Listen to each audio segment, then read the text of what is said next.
Selamat pagi jemaat yang dikasihi oleh Tuhan. Kita bersyukur bahwa hari ini Tuhan terus memimpin kehidupan kita. Tuhan terus memberi kesempatan bagi kita untuk beribadah.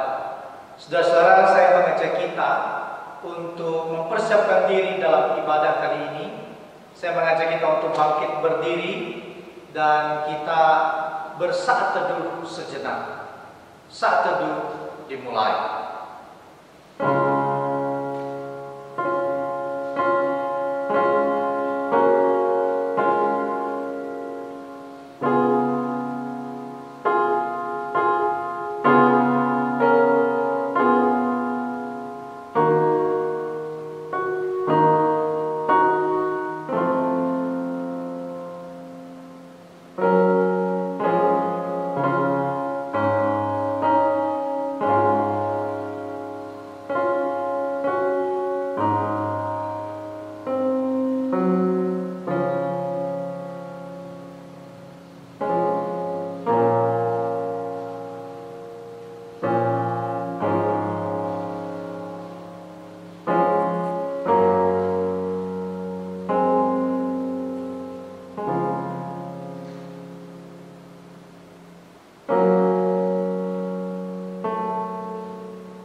Ibadah kita pada pagi hari ini kita mulai dengan satu keyakinan bahwa pertolongan kita adalah di dalam Tuhan yang menjadikan langit dan bumi.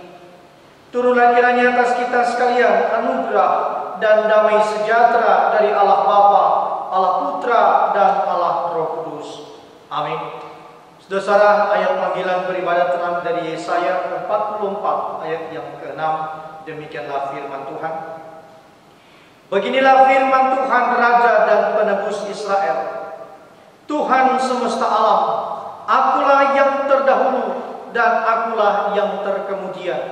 Tidak ada Allah selain daripada. Saudara, biarlah kebenaran firman Tuhan ini memanggil kita untuk datang beribadah dengan sungguh-sungguh kepada Tuhan, bahwa Dia adalah Allah dan tidak ada Allah selain daripada Dia. Selamat mempersiapkan diri dalam ibadah.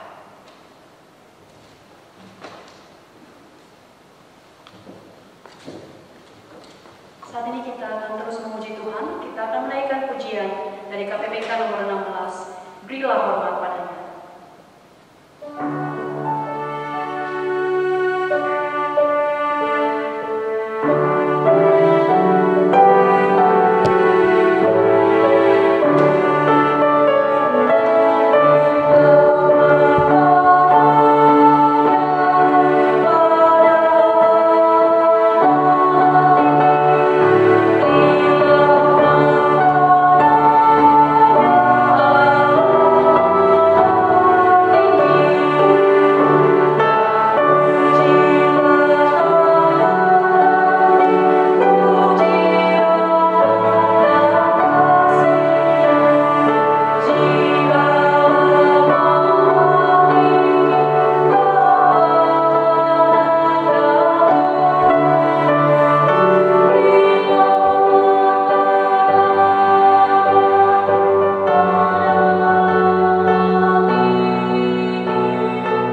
pujian.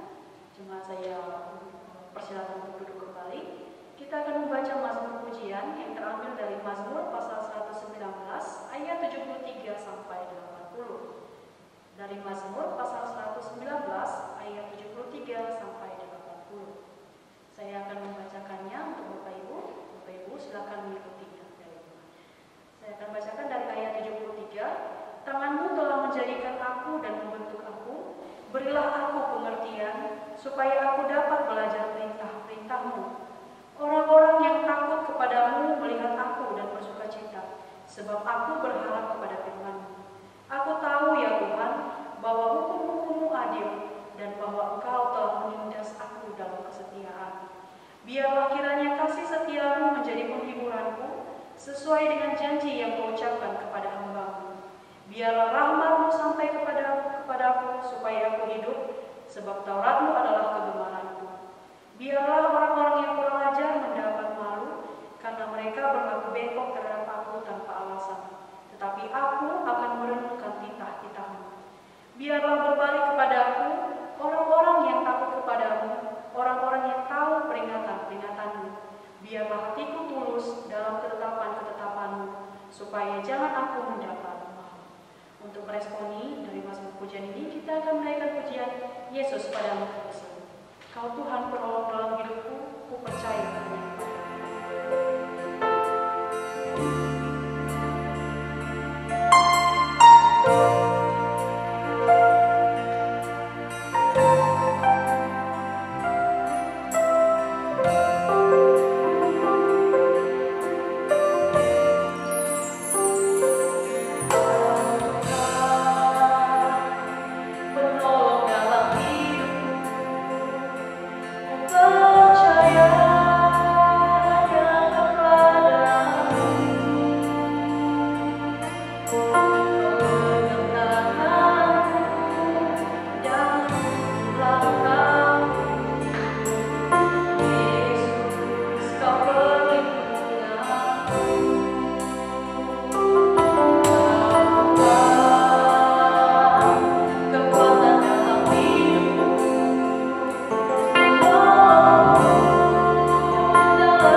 dosa setiap langkah yang kita lakukan.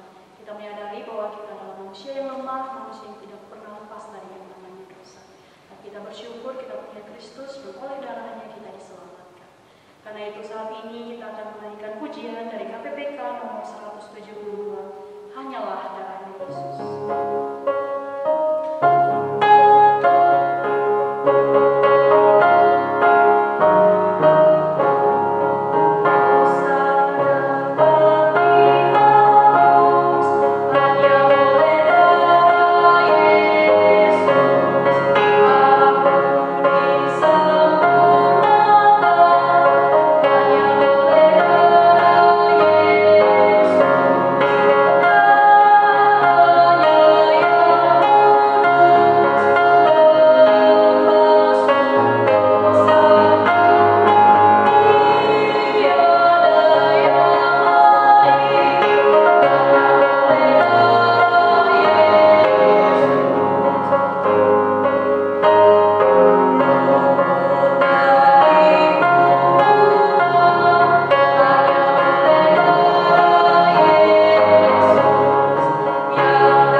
Hosea pasal yang ke-14 ayat yang ke-8, demikianlah firman Tuhan.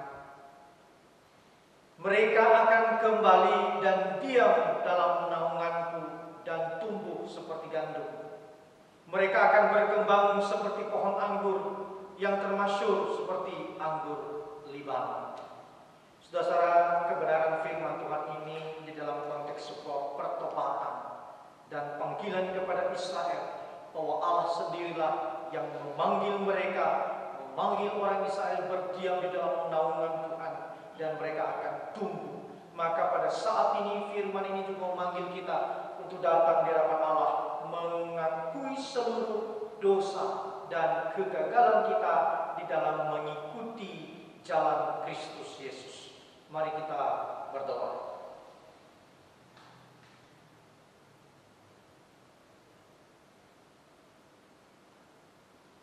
Tiada yang dapat kami sembunyikan di hadapan-Mu, ya Tuhan, bahwa kami memiliki perjalanan hidup yang tidaklah mudah di hadapan-Mu.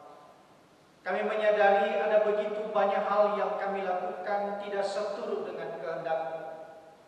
Di pikiran kami banyak hal yang tumpul dan tidak peka terhadap pikiran Kristus. Di dalam hati kami juga begitu banyak tumbuh kembang kejahatan yang hina dan yang tidak benar di hadapan-Mu. Ya Tuhan, kami hanya memohon belas kasihan dan campur tangan-Mu atas seluruh dosa yang kami lakukan. Tidak ada yang mampu menyelamatkan kami kecuali Engkau, ya Tuhan. Tidak ada yang akan membebaskan dan melepaskan kami kecuali Engkau, Tuhan. Itu sebabnya kami datang di hadapan-Mu bersama dengan umat-Mu untuk memohon kiranya di dalam Yesus Kristus Allah kami diampuni, kami disucikan dan kemudian berlindung di dalam naungan-Mu, sehingga kami bertumbuh dan berkembang seperti yang Tuhan mau. Semuanya ini hanya jadi oleh kasih karunia Tuhan di dalam Yesus Kristus bagi kami. Dan kami bersyukur untuk pengampunan yang Kau berikan, Tuhan. Itu sebabnya kami memohon kiranya Tuhan terus memegang tangan kami untuk berjalan sesuai dengan kehendak. Kami bersyukur dalam nama Yesus Kristus kami berdoa. Amin. Saudara-saudara, dengarkanlah janji pengampunan yang terambil dari Roma pasal yang ke-15 ayat yang ke-15. Saya bacakan kepada kita. Tetapi karunia Allah tidaklah sama dengan pelanggaran Adam. Sebab jika karena pelanggaran satu orang semua orang telah jatuh di dalam kuasa maut, jauh lebih besar lagi kasih karunia Allah dan karunia-Nya yang dilimpahkannya atas semua orang karena satu orang, yaitu Yesus Kristus. Sekali lagi saya bacakan kepada kita, saudara. Sebab jika karena pelanggaran satu orang semua orang telah jatuh di dalam kuasa maut, jauh lebih besar lagi kasih karunia Allah dan karunia-Nya yang dilimpahkannya atas semua orang karena satu orang, yaitu Yesus Kristus. Saudara, betapa kita tidak menaikkan ucapan syukur atas melimpahnya kasih Tuhan di dalam kehidupan kita. Karena Kristus semua orang mengalami limpahnya kasih karunia Tuhan. Masyurkan, tinggikan nama Tuhan melalui pujian KPPK 199, Jaminan Mulia.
Karena kita ini buatan Allah, diciptakan dalam Kristus Yesus untuk melakukan pekerjaan baik yang dipersiapkan Allah sebelumnya.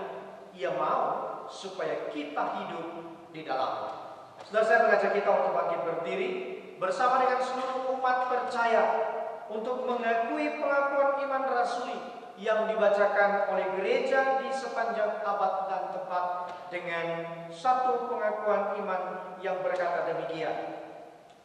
Aku percaya kepada Allah, Bapa yang Maha Kuasa, Kali langit dan bumi, dan kepada Yesus Kristus anaknya yang tunggal Tuhan kita, yang dikandung daripada Roh Kudus, lahir dari anak darah Maria, yang menderita sengsara di bawah pemerintahan Pontius Pilatus, disalibkan, mati dan dikuburkan, turun ke dalam kerajaan maut.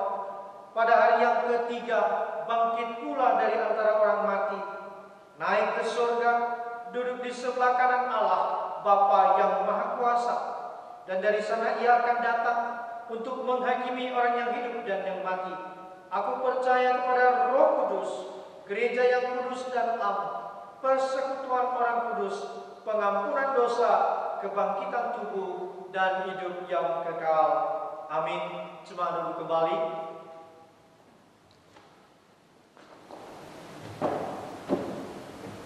Saat ini kita akan mendengarkan firman Tuhan. Sebelumnya, untuk mempersiapkan hati, kita akan menaikkan pujian Ikut Yesus dari KPBK nomor 231.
Baiklah tiap-tiap orang memuji pekerjaannya sendiri, maka ia boleh bermegah melihat keadaannya sendiri dan bukan melihat keadaan orang lain. Sebab tiap-tiap orang akan memikul tanggungannya sendiri. Dan baiklah dia yang menerima pengajaran dalam firman, membagi segala sesuatu yang ada padanya dengan orang yang memberikan pengajaran itu. Jangan sesat, Allah tidak membiarkan dirinya dipermainkan, karena apa yang ditabur orang itu juga yang akan dituainya. Sebab barang siapa menabur dalam dagingnya, ia akan menuai kebinasaan dari dagingnya. Tetapi barang siapa menabur dalam roh, ia akan menuai hidup yang kekal dari roh itu. Janganlah kita jemu-jemu berbuat baik, karena apabila sudah datang waktunya, kita akan menuai jika kita tidak menjadi lemah. Karena itu, selama masih ada kesempatan bagi kita, marilah kita berbuat baik kepada semua orang, tetapi terutama kepada kawan-kawan kita seiman. Bapak Ibu Saudara, saya mengingat satu kisah ketika membaca keseluruhan surat Galatia ini. Nah, Bapak Ibu Saudara, satu waktu itu mama saya bikin sebuah kue. Kue ini Bapak Ibu Saudara menggunakan karamel, tepung, telur dan lain sebagainya begitu ya. Tetapi ada yang unik dari cara pengerjaan kue ini. Nah, Bapak Ibu Saudara kan biasa kalau orang-orang bikin kue, timbangannya itu kan harus pas ya. Bahan-bahannya, tepungnya berapa, telurnya berapa, boleh pakai putih dan kuning telurnya atau yang kuningnya saja begitu, atau butuh pengembang atau enggak dan lain sebagainya. Nah, Bapak Ibu Saudara, satu kali mama saya itu buat kue pakai karamel, tepung, telur dan lain sebagainya. Tetapi cara ketika memasukkan karamel dan tepung ini berbeda dari biasanya. Jadi telur dan gula itu dikocok terlebih dahulu. Kemudian Bapak Ibu biasanya kan salah satunya dimasukkan duluan dan yang lainnya mengikuti. Tetapi Bapak Ibu, kue ini cara memasukkannya adalah tepungnya dulu sedikit dan kemudian karamelnya sedikit. Dan kemudian tepungnya lagi sedikit, karamelnya lagi sedikit sambil terus dikocok. Jadi memang agak unik sekali cara pembuatannya. Dan pada waktu itu saya ikut serta Bapak Ibu Saudara, saya pilih memasukkan karamelnya begitu. Dan kemudian saya masukkan sekali, baru mama saya masukkan tepungnya, saya masukkan lagi karamelnya, mama saya masukkan lagi tepungnya, begitu seterusnya sampai habis. Dan kemudian Bapak Ibu Saudara, kue ini jadi dan bagus sekali bentuknya dan juga rasanya enak Bapak Ibu karena ada rasa karamelnya. Tetapi kemudian di lain waktu mama saya itu setelah beberapa kali membuat kue ini, dia mencoba cara yang baru Bapak Ibu. Dia masukkan dulu tepungnya setengah dan kemudian dia juga masukkan karamelnya setengah. Kemudian dia masukkan lagi tepungnya setengah dan dia masukkan lagi karamelnya setengah, jadi habis, selesai dengan cepat. Bentuk daripada adonan kue ini mirip dengan yang sebelum-sebelumnya. Tapi Bapak Ibu ketika dikukus, kue ini jauh daripada bentuk yang seharusnya. Tidak bisa dimakan Bapak Ibu. Karena cara pengerjaannya itu keliru. Seharusnya kan sedikit demi sedikit dicampur begitu ya. Tetapi karena merepotkan, jadi akhirnya pakai cara cepat deh. Dan berujung kepada tidak bisanya dimakan kue ini. Nah Bapak Ibu Saudara, pada waktu saya melihat daripada apa yang terjadi di jemaat di Galatia, ternyata Bapak Ibu Saudara, mereka melakukan hal yang kira-kira mirip dengan apa yang dilakukan oleh mama saya. Ada aturan-aturan yang seharusnya tidak dilakukan, tetapi dilakukan oleh jemaat di Galatia. Nah Bapak Ibu Saudara, jemaat di Galatia ini adalah jemaat yang didirikan sendiri oleh Paulus di dalam perjalanan misinya yang pertama. Dan kemudian Bapak Ibu Saudara, Paulus meninggalkan jemaat ini untuk sekian waktu. Dan kemudian Bapak Ibu Saudara, terjadi sesuatu di dalam jemaat ini. Bapak Ibu Saudara, Paulus adalah seorang rasul yang memiliki tujuan ketika dia menuliskan surat kepada jemaat atau pribadi tertentu, gitu ya. Dan kadang-kadang dia menulis Bapak Ibu Saudara memang untuk membalas surat yang terlebih dahulu ditujukan kepada dia, atau kadang-kadang dia mendengar kabar tentang keadaan jemaat tertentu atau orang tertentu, pribadi tertentu,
ada Injil palsu berbanding dengan Injil asli. Dan kemudian ada iman dibandingkan dengan perbuatan, ada hukum dibandingkan dengan anugerah, ada kebebasan dibandingkan dengan legalisme, ada anak dibandingkan dengan budak, ada buah roh dibandingkan dengan keinginan daging. Bapak Ibu saudara, hal-hal inilah yang Paulus sebenarnya mau tekankan, bahwa pengajar palsu yang melakukan distorsi terhadap Injil itu tidak perlu didengar dan tidak perlu diikuti. Dan Paulus merasa kecewa kepada jemaat ini karena kenapa mereka mudah sekali untuk berpaling kepada Injil yang lain. Dan Bapak Ibu saudara, dengan cepat sekali jemaat di Galatia ini akhirnya menggaungkan bahwa setiap orang yang mau percaya kepada Kristus itu harus disunat sehingga dia masuk ke dalam perjanjian dan dalam keturunan Abraham. Nah, Bapak Ibu saudara, sunat dijadikan suatu jaminan untuk mendapatkan keselamatan. Dengan kata lain, jemaat Galatia tidak lagi merasa bahwa Injil Kristus adalah satu-satunya yang menyelamatkan. Perlu ditambah dengan sunat, perlu ditambah dengan ini dan itu. Bapak Ibu saudara, ini artinya jemaat di Galatia kembali mengikatkan diri kepada hukum Taurat. Jemaat di Galatia yang sudah mendengar berita Injil tidak berbeda dengan keadaannya dulu sebelum mendengar Injil dan percaya kepada Injil Kristus. Nah, Bapak Ibu saudara, dengan kata lain, jemaat Galatia kembali meletakkan dirinya di bawah kutuk hukum Taurat. Dan hal ini tentu menggelisahkan Paulus, dan hal ini membuat Paulus menuliskan surat untuk kembali mengingatkan jemaat di Galatia bahwa mereka sudah tersesat dan jatuh lumayan dalam. Nah, Bapak Ibu saudara, namun sebagai orang-orang yang sudah mendengar Injil dan dirusak begitu ya oleh pengajaran palsu, tentu jemaat Galatia butuh waktu untuk kembali lagi kepada apa yang semula. Dan inilah yang Paulus harapkan ketika dia menuliskan suratnya. Jemaat di Galatia melepaskan diri daripada kuk perhambaan. Mereka tidak lagi mempersoalkan sunat dan tidak sunat, Yahudi dan bukan Yahudi, tetapi mereka lebih melihat kepada mereka adalah orang-orang yang telah dimerdekakan oleh Kristus. Dan mereka tidak perlu menambahkan apapun untuk mereka akhirnya bisa diselamatkan. Cukup percaya saja di dalam iman mereka kepada Kristus. Namun Bapak Ibu saudara, sebagai orang-orang yang telah merdeka, Paulus juga mengingatkan kepada jemaat di Galatia bahwa kemerdekaan mereka seharusnya tidak membuat mereka menjadi semena-mena atau hidup seenaknya, melainkan mereka yang telah merdeka, yang telah menyerahkan diri dipimpin oleh Roh, harus membiarkan Roh itu memimpin mereka, dan mereka akhirnya pada akhirnya sedikit demi sedikit menggerus hal-hal yang kedagingan itu. Hawa nafsu kedagingan itu mereka gerus dan mereka gantikan dengan hidup yang dipimpin oleh Roh itu sendiri. Bapak Ibu saudara, inilah yang Paulus tekankan kepada pasal ke-6 ini. Salah satunya adalah ketika seorang percaya telah hidup dipimpin oleh Roh, salah satu yang mereka akan lakukan adalah mereka bisa mengasihi sesama mereka sebagai bentuk dari buah Roh yang mereka miliki. Bapak Ibu saudara, di dalam pasal yang ke-6, LAI memberikan judul perikop ini saling membantulah kamu. Dan Bapak Ibu saudara, di dalam bagian ini terbagi menjadi dua bagian yang lain, yaitu ayatnya yang pertama hingga ayatnya yang ke-5 Bapak Ibu saudara. Dan kemudian ayatnya yang ke-6 sampai ayatnya yang ke-10. Nah, Bapak Ibu saudara, di bagian yang pertama Paulus menjelaskan kepada jemaat di Galatia bahwa ketika kita mau saling membantu satu dengan yang lain, kita perlu memiliki kerendahan hati. Jadi Bapak Ibu saudara, kerendahan hati ini adalah hal yang penting sekali untuk kita miliki sebagai orang-orang yang percaya, sebagai tubuh Kristus, bagian dari tubuh Kristus. Bapak Ibu saudara, ayat pertama dimulai dengan perkataan, saudara-saudara, kalaupun seorang kedapatan melakukan suatu pelanggaran, maka kamu yang rohani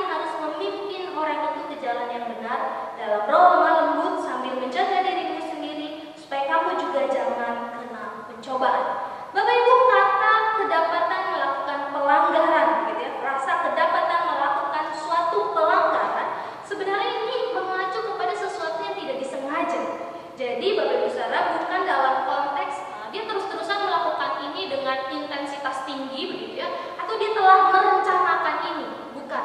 Tetapi lebih kepada ketika seperti seseorang berjalan dan kemudian dia tergelincir tanpa disengaja. Nah, kira-kira pada waktu konteks ini ditulis begitu, kalau seorang kedapatan tiba-tiba melakukan suatu pelanggaran atau tidak sengaja melakukan suatu pelanggaran, Paulus katakan, kamu yang rohani harus memimpin orang itu ke jalan yang benar. Bapak Ibu Saudara, kamu yang rohani di dalam bagian ini tidak mengacu kepada status begitu ya. Ada orang-orang yang paling rohani di dalam tubuh Kristus, ada yang lumayan rohani, ada yang sedang-sedang rohani, ada yang tidak terlalu rohani, bahkan ada yang sama sekali tidak rohani. Bukan, Bapak Ibu Saudara. Tetapi ini berbicara soal pada waktu kamu yang rohani itu berarti kamu yang sudah lebih dewasa. Kamu yang sudah lebih pengalaman. Kamu yang pada waktu itu sedang sadar secara rohani, tidak tergelincir seperti yang lain. Nah, Bapak Ibu Saudara, bukan juga berdasarkan segi usia begitu ya. Misalkan orang tua berarti dia sudah lebih dewasa rohaninya. Tidak, Bapak Ibu Saudara. Tetapi ini berbicara soal seberapa lama dan seberapa dalam, seberapa banyak pengenalan kita akan Kristus. Nah, Bapak Ibu Saudara, orang yang seperti inilah yang harus memimpin orang yang tergelincir tadi untuk kembali ke jalan yang benar, untuk kembali kepada apa yang Tuhan kehendaki. Bapak Ibu Saudara, dengan tentu saja hal ini dilakukan dengan standar Tuhan, bukan dengan standar diri sendiri, dan bukan dengan semena-mena atau dengan paksa, tetapi Paulus mengatakan harus dengan roh lemah lembut sambil menjaga diri sendiri. Bapak Ibu Saudara, kira-kira standar yang Paulus maksudkan adalah seperti yang tercatat di dalam Matius 18. Matius 18 ayat 15 sampai 17 dikatakan di sana, apabila saudaramu berbuat dosa, tegurlah dia di bawah 4 mata. Jika ia mendengarkan nasihatmu, engkau telah mendapatkannya kembali. Jika ia tidak mendengarkan engkau, bawalah seorang atau 2 orang lagi, supaya atas keterangan 2 atau 3 orang saksi perkara itu tidak disaksikan. Jika ia tidak mau mendengarkan mereka, sampaikanlah soal kepada jemaat. Dan jika ia tidak mau juga mendengarkan jemaat, pandanglah dia sebagai seorang yang tidak mengenal Allah atau seorang cukai. Nah, Bapak Ibu Saudara, tentu saja tidak semena-mena begitu ya, tetapi kita memimpin di dalam roh lemah lembut tadi. Nah, Bapak Ibu Saudara, tetapi kemudian bagian ini tidak berhenti sampai di sana. Ketika seorang dari bagian tubuh Kristus itu tergelincir melakukan suatu pelanggaran, maka kita yang lebih rohani, kita yang lebih dewasa, kita yang lebih sadar secara rohani harus memimpin mereka. Tetapi Bapak Ibu Saudara, pada waktu kita memimpin mereka kembali kepada jalan yang benar, Paulus mengatakan sambil melakukan hal itu, kita juga perlu untuk menjaga diri kita sendiri supaya kita juga jangan kena pencobaan. Bapak Ibu Saudara, jadi bukan hanya kita mengoreksi orang tersebut, tetapi kita juga sambil mengoreksi diri kita sendiri. Kenapa? Karena Bapak Ibu Saudara, pencobaan-pencobaan ini tidak hanya berlaku untuk orang-orang tertentu. Tidak hanya berlaku untuk orang-orang atau orang percaya yang baru. Tetapi Bapak Ibu Saudara, setiap orang percaya bisa saja sewaktu-waktu tergelincir di dalam hidup mereka. Kita melihat Bapak Ibu Saudara, pada waktu-waktu ini kita melihat pemimpin gereja yang selama ini dihormati kemudian tergelincir di dalam kasus dan dosa-dosa tertentu. Nah, Bapak Ibu Saudara, kita tidak bisa mengatakan bahwa kita yang telah dewasa secara rohani ini tidak lagi bisa tersentuh oleh dosa. Kita tidak bisa mengatakan. Oleh sebab itu Bapak Ibu Saudara, seperti yang saya katakan, hal yang pertama yang perlu kita lakukan adalah memiliki kerendahan hati. Kenapa? Karena kita harus mengoreksi orang lain, dan di saat yang bersamaan kita perlu untuk menjaga dan mengoreksi diri kita sendiri. Tanpa adanya kerendahan hati, Bapak Ibu Saudara, kita hanya akan mengoreksi orang lain tanpa melihat diri kita sendiri. Pada waktu seorang kedapatan melakukan kesalahan, kita akan cenderung menuduh mereka yang tidak-tidak. Kamu nih begini, kamu nih begitu, saya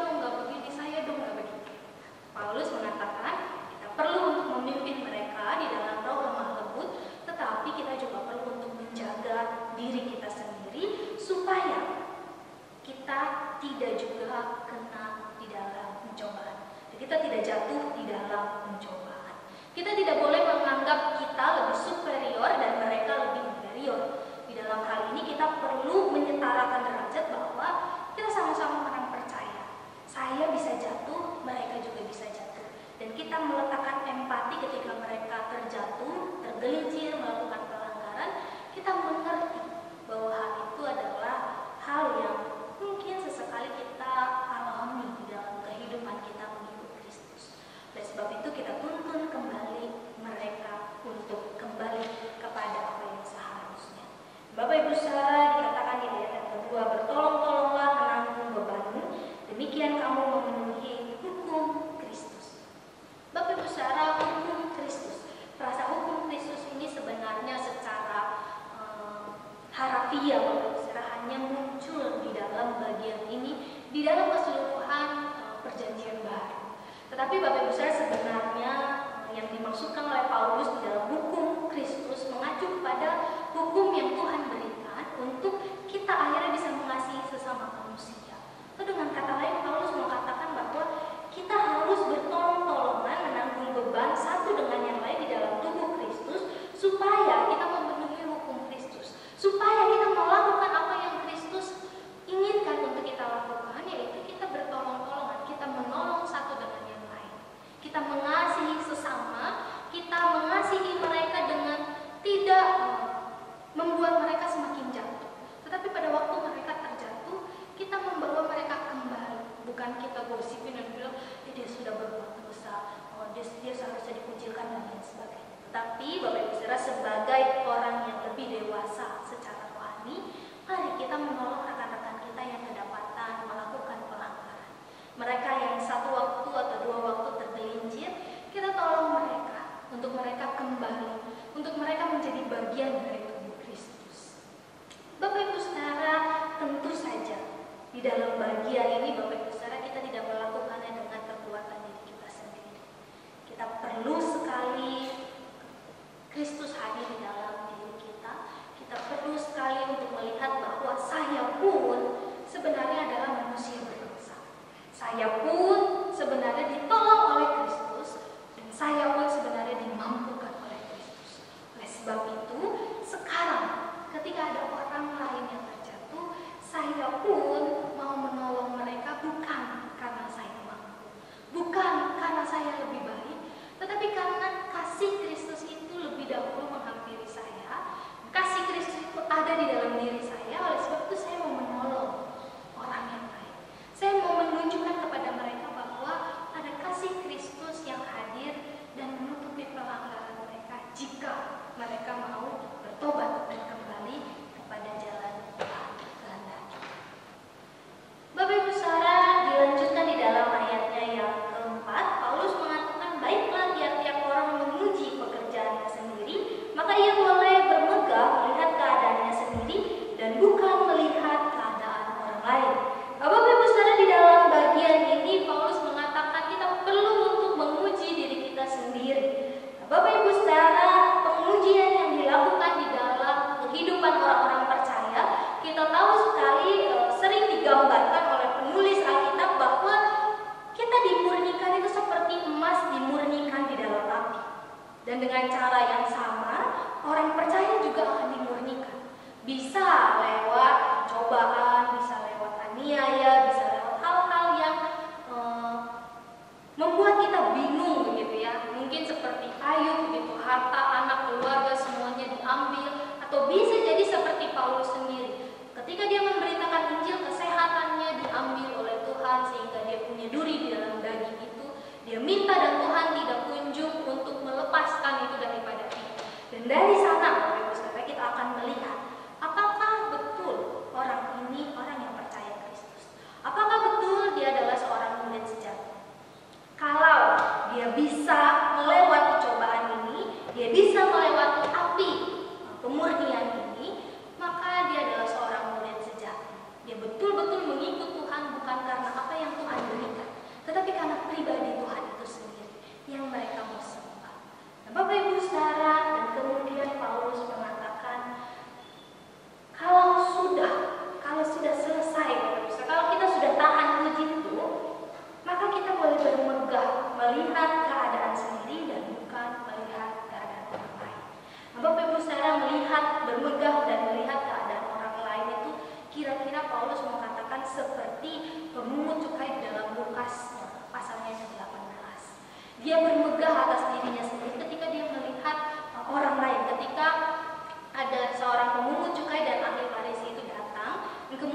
Sebab bukan orang yang memuji diri yang tahan uji, tetapi orang yang dipuji Tuhan.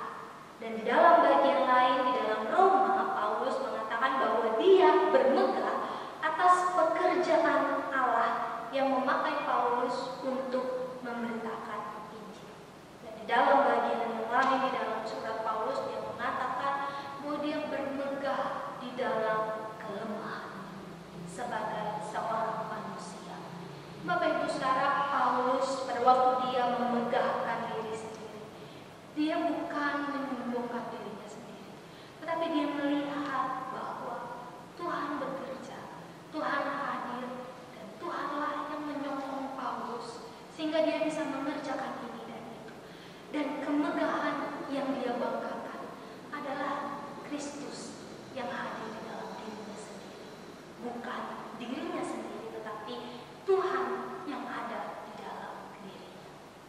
Bapak Ibu Saudara, Paulus mengatakan bahwa ketika kita memimpin seseorang, ketika kita mendapati ada orang lain yang terjatuh, tergelincir, melakukan dosa, kita perlu untuk punya kerendahan hati.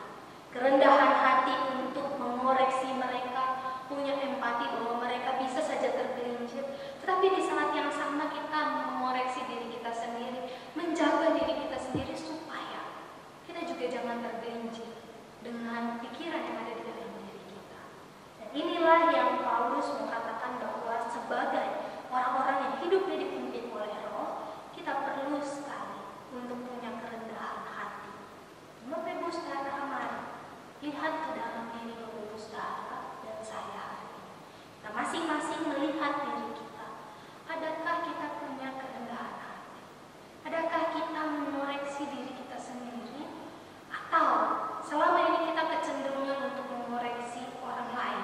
Kita cenderung melihat yang ini kok begini, yang itu kok begitu. Untung saya tidak seperti itu. Atau sebagai tubuh Kristus, kita mengoreksi diri kita sendiri. Sebagai bentuk kita mau hidup dipimpin oleh Roh. Dan kalaupun ada rekan-rekan yang kedapatan melakukan sesuatu pelanggaran, kita menolong mereka dengan kerelaan hati dan dengan mengingat bahwa saya pun bisa sewaktu-waktu terjatuh. Dan saat ini pada waktu saya sadar, saya perlu menolong orang ini. Bapak Ibu Saudara, bagian yang kedua dari apa yang Paulus mau sampaikan kepada jemaat di Galatia adalah setelah seorang itu atau tubuh Kristus melakukan, memiliki kerendahan hati, hal kedua yang mereka perlu lakukan adalah, Bapak Ibu Saudara, mereka perlu untuk punya kesediaan memberi. Bapak Ibu Saudara, di ayatnya yang ke-6 sampai ayatnya yang ke-10, Paulus berbicara banyak soal mendukung orang lain atau mendukung tubuh Kristus lain atau mendukung pemberita Injil lain. Di dalam ayatnya yang ke-6, Bapak Ibu Saudara, Paulus mengatakan, dan baiklah dia yang menerima pengajaran dalam firman, membagi segala sesuatu yang ada padanya dengan orang yang memberikan pengajaran itu. Nah, Bapak Ibu Saudara, konteks daripada bagian ini sebenarnya adalah begini. Zaman dulu, Bapak Ibu Saudara, zaman surat Galatia ini ditulis, ditujukan kepada jemaat di Galatia, seorang yang memberitakan Injil seperti Paulus, gitu ya, dia memberitakan Injil kepada jemaat-jemaat di Asia Kecil, gitu. Nah, Bapak Ibu Saudara, tidak ada satu orang pun yang menyokong Paulus secara ekonomi. Dengan kata lain, bisa dikatakan dia hidup oleh Injil itu sendiri. Dia tidak melakukan pekerjaan yang lain, dia memberikan dirinya untuk Injil Kristus. Dan tidak seperti sekarang, begitu ya Bapak Ibu Saudara, seperti saya hamba Tuhan, saya diberikan tunjangan hidup oleh sinode. Nah, zaman dulu Bapak Ibu tidak ada sinode, tidak ada yang namanya sinode gereja. Karena ini berbicara soal jemaat mula-mula. Bapak Ibu Saudara, oleh sebab itu Paulus mengatakan, kamu yang mendengar berita Injil itu, kamu harus memberikan sesuatu kepada orang yang menyampaikan firman itu. Atau dengan kata lain, sebenarnya Paulus mengatakan, jangan sampai kamu menjatuhkan dirimu kepada hal-hal duniawi, lebih mementingkan perhiasan, lebih mementingkan anting-anting, gitu ya, kalau di Alkitab dikatakan baju yang indah, tetapi tidak memberikan diri untuk pekerjaan Tuhan, tidak memberikan sesuatu pun untuk pekerjaan Tuhan. Kalau di zaman sekarang, Bapak Ibu Saudara, mungkin kita bisa mendukung pekerjaan di gereja, kita bisa mendukung finansial. Nah, Bapak Ibu saudara, inilah yang Paulus mau katakan bahwa ayo, kamu harus menangkap kesempatan itu dan kamu harus memberikan sesuatu untuk pekerjaan Tuhan. Jangan cuma memakai sesuatu itu untuk dirimu sendiri dan kemegahan dirimu sendiri, tetapi berikan satu dengan yang lainnya. Berikan kepada orang-orang di sekitar, baik kepada pemberita Injil ataupun kepada sesama jemaat pada waktu itu. Dan ayat ini dilanjutkan di dalam ayat yang ke-7 dikatakan jangan sesat. Allah tidak membiarkan dirinya dipermainkan, karena apa yang ditabur orang itu juga yang akan dituainya. Bapak Ibu saudara, Paulus melanjutkan bagian ini memperingati jemaat di Galatia untuk jangan sesat. Nah, peringatan ini Bapak Ibu sebenarnya adalah bentuk dari ekspresi bahwa umat Allah harus hidup sesuai dengan ketetapan Allah. Jadi, kalau kita membiarkan diri hidup di dalam Roh, kita juga harus memberi diri dipimpin oleh Roh dan melakukan kehendak Roh, bukan yang daging atau yang jasmani itu, Bapak Ibu saudara. Nah, maksudnya Bapak Ibu saudara adalah begini, jangan kamu sesat, jangan mempermainkan Allah dengan berpura-pura memiliki Roh, tetapi sebenarnya kita ini hidup mengikuti nafsu duniawi. Pada waktu Tuhan berkata, dukung satu dengan yang lain, kasihi satu dengan yang lain, berikan kepada satu dengan yang lain. Kita tahu bagian itu, tetapi kemudian kita memilih untuk, saya nggak mau deh kasih uang saya untuk pekerjaan Tuhan. Saya ambil buat diri saya sendiri, buat keluarga saya, mungkin ini lebih baik. Nah, Bapak Ibu saudara, Paulus mau katakan bahwa jangan sesat, jangan mempermainkan Allah. Kalau kamu bilang kepada orang-orang bahwa kamu hidup dipimpin oleh Roh, kamu harus tunjukkan. Kamu harus tunjukkan lewat apa yang terlihat, apa yang nampak, yaitu mengasihi orang dan mendukung mereka, menolong mereka, membantu mereka, apapun bentuknya. Nah, Bapak Ibu saudara, dan kemudian Paulus menghibur jemaat di Galatia dengan mengatakan, sebab barang siapa menabur dalam dagingnya, ia akan menuai kebinasaan dari dagingnya. Tetapi barang siapa menabur dalam Roh, ia akan menuai hidup yang kekal dari Roh itu. Bapak Ibu saudara, Paulus mau katakan kalau kamu memberikan hartamu, kasihmu kepada hal-hal yang duniawi, maka yang kamu tuai nantinya adalah kesesatan. Yang kamu tuai nantinya adalah sesuatu yang tidak bisa dipertahankan. Tetapi kalau kamu memberi diri untuk pekerjaan Tuhan, kamu memberi diri untuk tubuh Kristus lainnya, maka itu semua akan diperhitungkan di dalam kekekalan nanti. Paulus mengungkit kembali bahwa ada hukum tabur tuai yang kita percaya. Apa yang kita tabur itulah yang akan kita tuai. Seberapa banyak kita menabur, sebegitu juga kita akan menuai. Tetapi Bapak Ibu saudara, bagian ini bukan mau mengatakan bahwa ya sudah, kamu tabur saja sebanyak-banyaknya supaya kamu bisa tuai sebanyak-banyaknya. Bahkan Tuhan melipat gandakan berpuluh-puluh kali lipat. Tidak, Bapak Ibu saudara, tidak ada ajaran seperti itu. Bapak Ibu saudara, Paulus mengatakan ada hukum tabur tuai, tetapi hendaklah jangan keinginanmu untuk memberi itu dilandasi oleh apa yang kamu mau ambil nantinya. Jangan sampai kamu menabur itu hitung-hitungan gitu. Saya tabur 5 deh supaya kalau dilipat gandakan 2 kali saya dapat 10. Kalau misalkan 5 dilipat gandakan 10 kali maka saya akan dapat 50. Kalau gitu saya menabur 10 aja deh biar saya dapat 100. Bapak Ibu saudara, bukan itu maksudnya. Tetapi Paulus mau katakan, ayo menabur dengan hati yang tulus. Menabur dengan mengingat bahwa ini adalah ekspresi, bagian dari ekspresi mengasihi Allah. Saya mengasihi Allah, makanya saya memberikan. Saya mengasihi Allah, makanya saya memberikan ini dan itu. Saya menolong sesama jemaat Tuhan gitu. Tapi Bapak Ibu saudara, dasarnya bukan untuk mendapatkan kembali. Tapi Paulus mau hibur jemaat di Galatia bahwa kalau kamu memberi, Tuhan perhitungkan kok. Tuhan akan balas kok. Tuhan tahu kok seberapa yang kamu tabur. Nah, Bapak Ibu saudara, Paulus mau mengajar jemaat di Galatia bahwa ayo menabur, tetapi sebagai bentuk dari ekspresi kita mengasihi Allah. Dan kemudian Paulus mengatakan, janganlah kita jemu-jemu berbuat baik, karena apabila sudah datang waktunya, kita akan menuai jika kita tidak menjadi lemah. Bapak Ibu saudara, bagian ini adalah pengingat bagi jemaat di Galatia dan bagi setiap kita.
dengan kita mengasihi sesama kita. Kemudian Paulus menutup bagian ini di dalam ayat yang 10. Dia katakan, karena itu selama masih ada kesempatan bagi kita, marilah kita berbuat baik kepada semua orang, tetapi terutama kepada kawan-kawan kita seiman.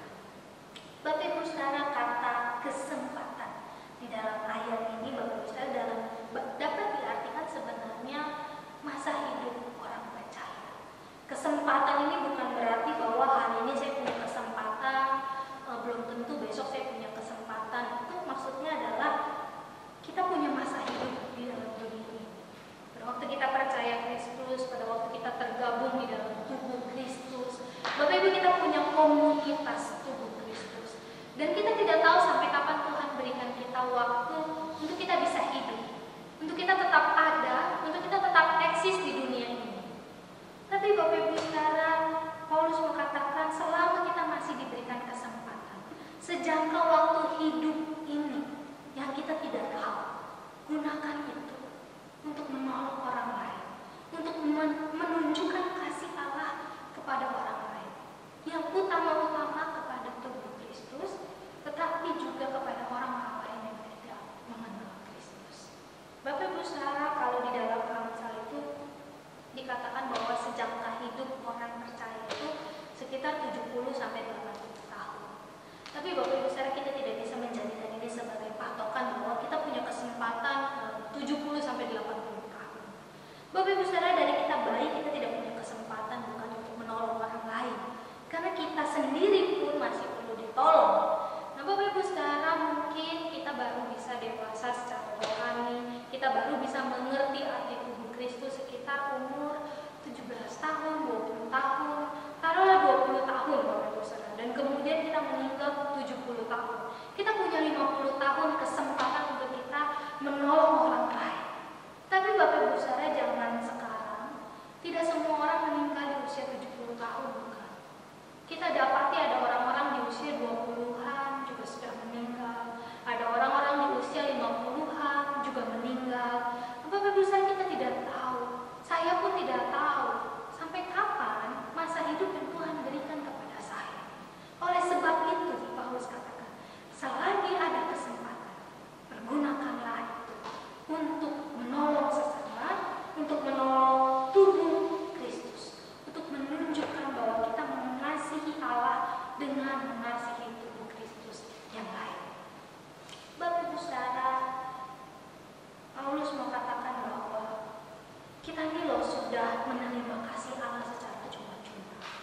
Oleh sebab itu, kita juga perlu memberikan kasih itu kepada orang lain secara cuma-cuma. Kita loh sudah menerima dan melihat kemurahan Tuhan itu. Oleh sebab itu, ayo kita juga berikan secara cuma-cuma anugerah itu kepada tubuh Kristus yang lain. Bapak Ibu saudara, hari ini saya mengajak kita melihat ke dalam diri kita.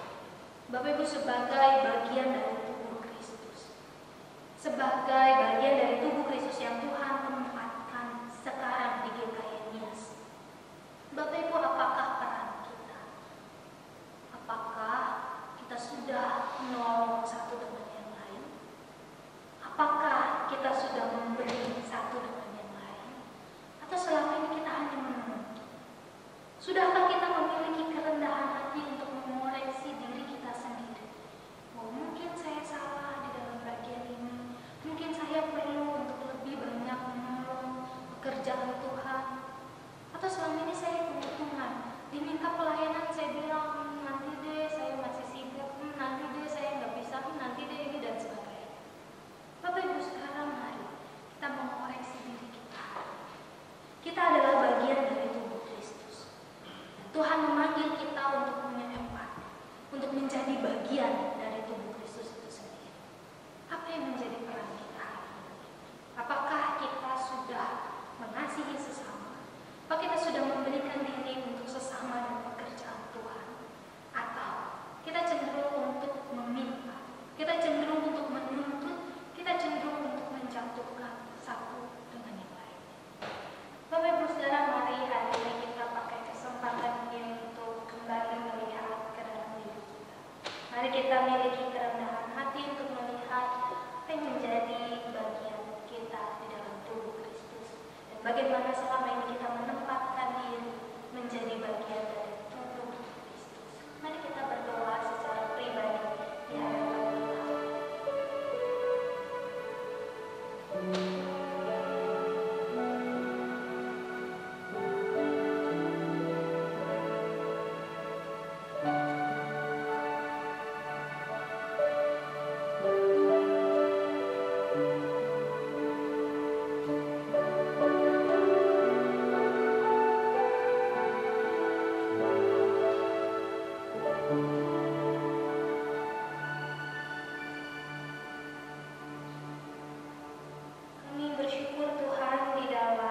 Perjalanan kehidupan kami mengikut Engkau di dunia ini, Tuhan memberikan kami rekan-rekan, orang-orang percaya lain untuk kami bisa bertumbuh bersama sebagai bagian dari tubuh Kristus.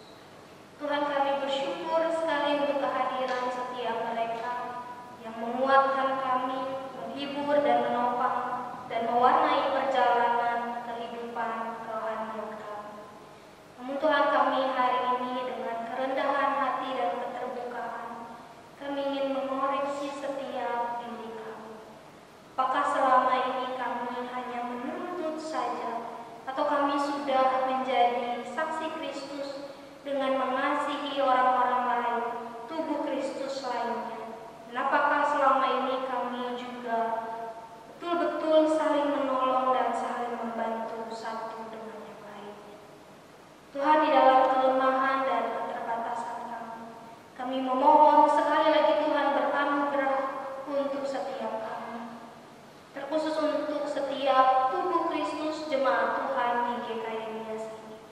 Tuhan, tolong supaya setiap kami mengambil bagian kami masing-masing menjadi tubuh Kristus yang berperan, saling menolong, saling membantu, saling mengingatkan, saling menopang, saling menguatkan di dalam segala keadaan, dan dengan tidak jemu-jemu kami melakukannya. Bukan karena kami ingin menuai dengan berlimpah-limpah, tetapi biarlah kami melandaskan semuanya itu sebagai bentuk kami, ketaatan kami kepada Engkau. Kami mau mengasihi Engkau dengan kami mengasihi tubuh Kristus lainnya. Tuhan, tolong setiap kami. Tuhan, mampukan setiap kami, sehingga kami ada di GKI Nias ini boleh punya komunitas yang sehat, yang bertumbuh, yang menyenangkan hati Tuhan. Tolong setiap kami Tuhan, mampukan kami. Di dalam nama Tuhan Yesus kami berdoa dan kami bersyukur. Amin.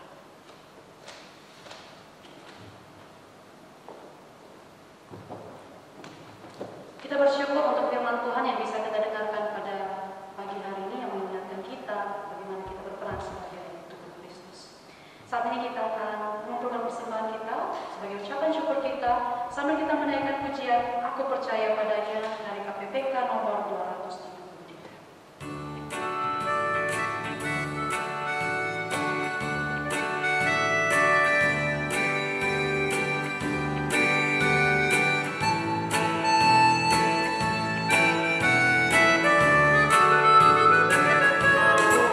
Percaya pada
Tuhan kami masih diberikan kesempatan untuk memberikan persembahan yang merupakan ucapan syukur kami kepadamu. Dan memang tidak seberapa dari apa yang sudah Kau berikan ya Tuhan, namun biarlah setiap persembahan yang kami berikan ini Tuhan bisa digunakan untuk pelayanan di tempatmu. Engkau yang memberkati tangan-tangan yang akan mengawalnya, biarlah Tuhan yang terus memberkati dan bisa dipakai untuk berbagai pelayanan yang ada di gereja ini. Terima kasih ya Tuhan, kami serahkan persembahan kami di dalam tangan-Mu, di dalam nama Tuhan Yesus Kristus kami sudah berdoa dan mengucap syukur. Amin. Bapa Allah.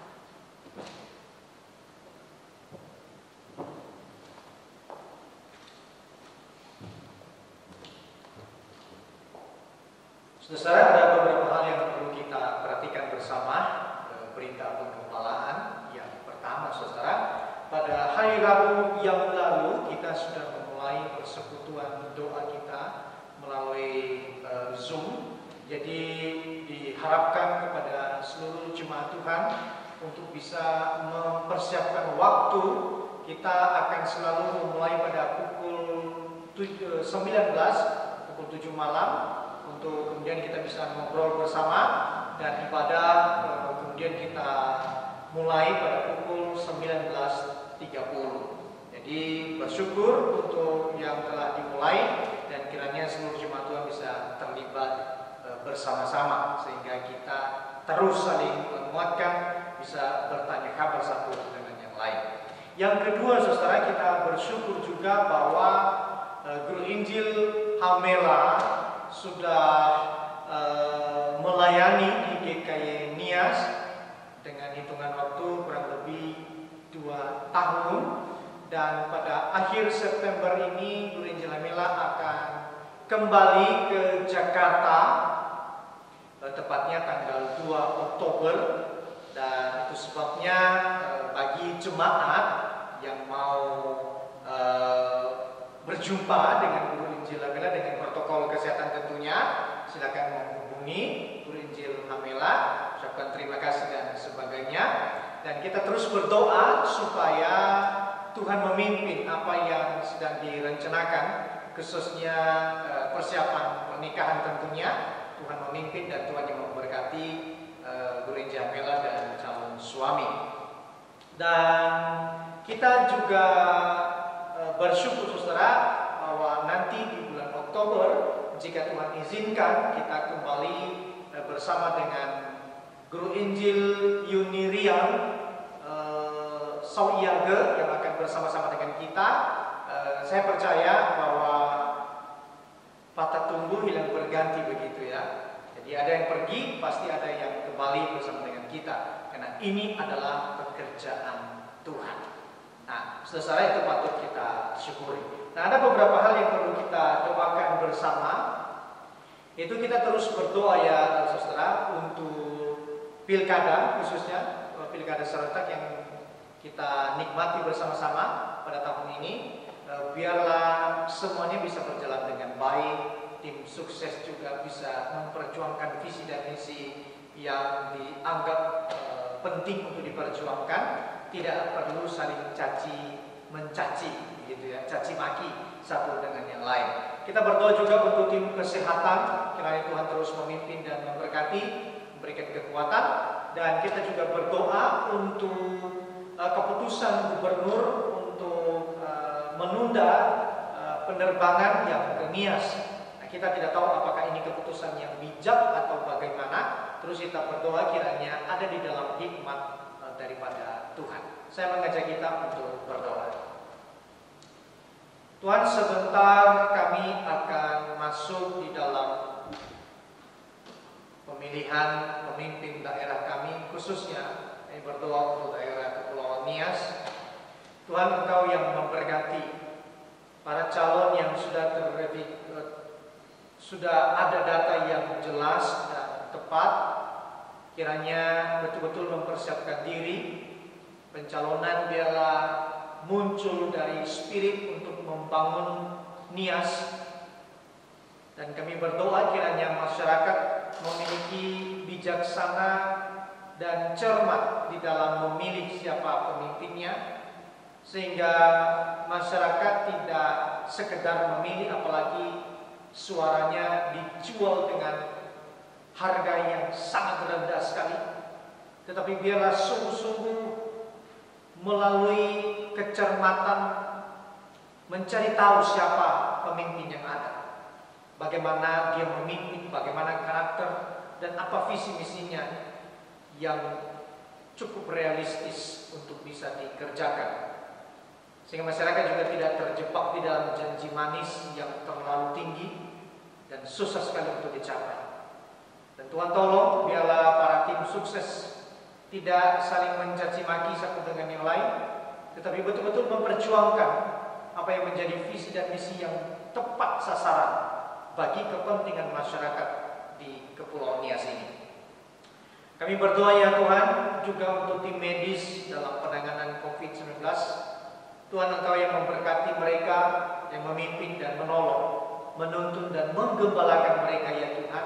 Barangkali ada yang patah semangat, ada yang kelelahan, ada yang mulai putus asa dengan keadaan, terlalu melelahkan. Tuhan tolong, biarlah mereka bangkit semangat dan kuat di dalam menjalankan tugas dan panggilan ini. Biarlah mereka terus memandang kepada Engkau di dalam Yesus Kristus, Allah yang hidup, sumber kekuatan. Kami juga berdoa untuk setiap masyarakat bisa ikut terlibat di dalamnya.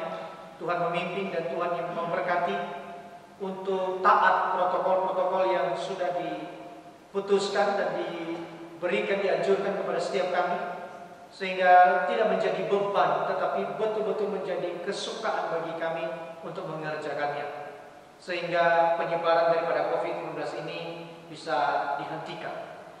Dan ya Tuhan, kami berdoa untuk keadaan jemaat Tuhan, apapun yang terjadi di tengah-tengah sulitnya kehidupan ekonomi, kami percaya bahwa Tuhan terus menolong, Tuhan terus memberkati, bahwa jemaat terus memandang kepada Engkau Tuhan. Burung di udara Tuhan pelihara, bunga di taman pun Tuhan hiasi, dan kami percaya anak-anak-Mu yang tetap berlindung di dalam naungan-Mu, Engkau akan pelihara dan Engkau jamin.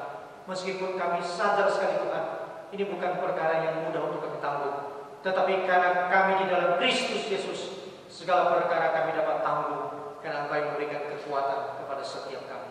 Kami berdoa juga untuk setiap jemaat yang sedang sakit, kiranya Engkau yang menolong dan memberkati, menyembuhkan mereka demi nama Yesus Kristus.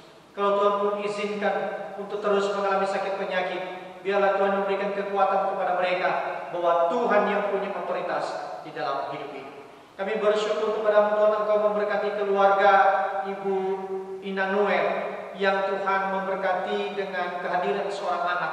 Ya Tuhan, Engkau berkati, Engkau pimpin, dan biarlah anak yang telah Tuhan beri ini bertumbuh dengan baik di dalam kesehatan yang baik pula. Berkati seluruh kehidupan keluarga ini untuk tetap takut akan Engkau. Terima kasih Tuhan, dan kami menyerahkan juga untuk keadaan atau keputusan daripada Gubernur Sumatera Utara untuk menunda untuk sementara waktu penerbangan di Nias. Tuhan, biarlah kebijakan ini betul-betul muncul dari hati yang penuh pertimbangan dan hati yang memikirkan keadaan daerah kami. Bahkan biarlah muncul karena takut akan Tuhan. Terima kasih Tuhan, dan kami percaya doa dan harapan kami ini Kau dengar, tetapi Tuhan jangan kehendak kami yang jadi, melainkan kehendak-Mu lah yang jadi. Kami berdoa juga untuk keluarga Pak Alexander Siagian yang pindah kerja. Kiranya Engkau yang memberkati, Engkau yang menuntun di tempat baru, di sosial budaya yang berbeda, yang tentu butuh perjuangan kembali. Tuhan tolong dan Tuhan sertai. Dan biarlah nama Tuhan yang dimuliakan di dalam kehidupan mereka sekeluarga. Terima kasih Tuhan, demi nama Yesus Kristus kami berdoa dan mengucap syukur. Amin. Saudara, kita akan mengakhiri ibadah kita pada siang hari ini.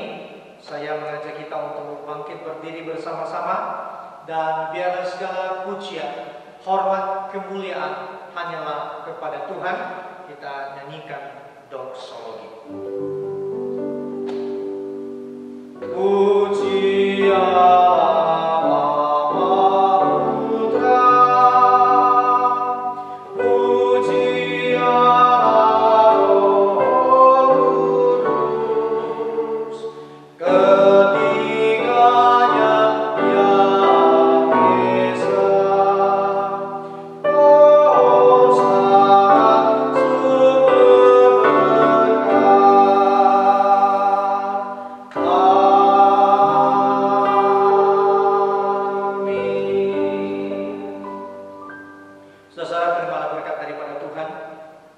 Tuhan kiranya memberkati kita dengan damai sejahtera. Tuhan kiranya memberkati kita dengan kasih kepada sesama. Dan Tuhan kiranya memberkati kita dengan tuntunan penggembalaan yang di dalam Yesus Kristus, hingga kita tiba di air yang tenang dan di rumput yang hijau. Di dalam nama Yesus Kristus doa ini disampaikan. Haleluya. Amin.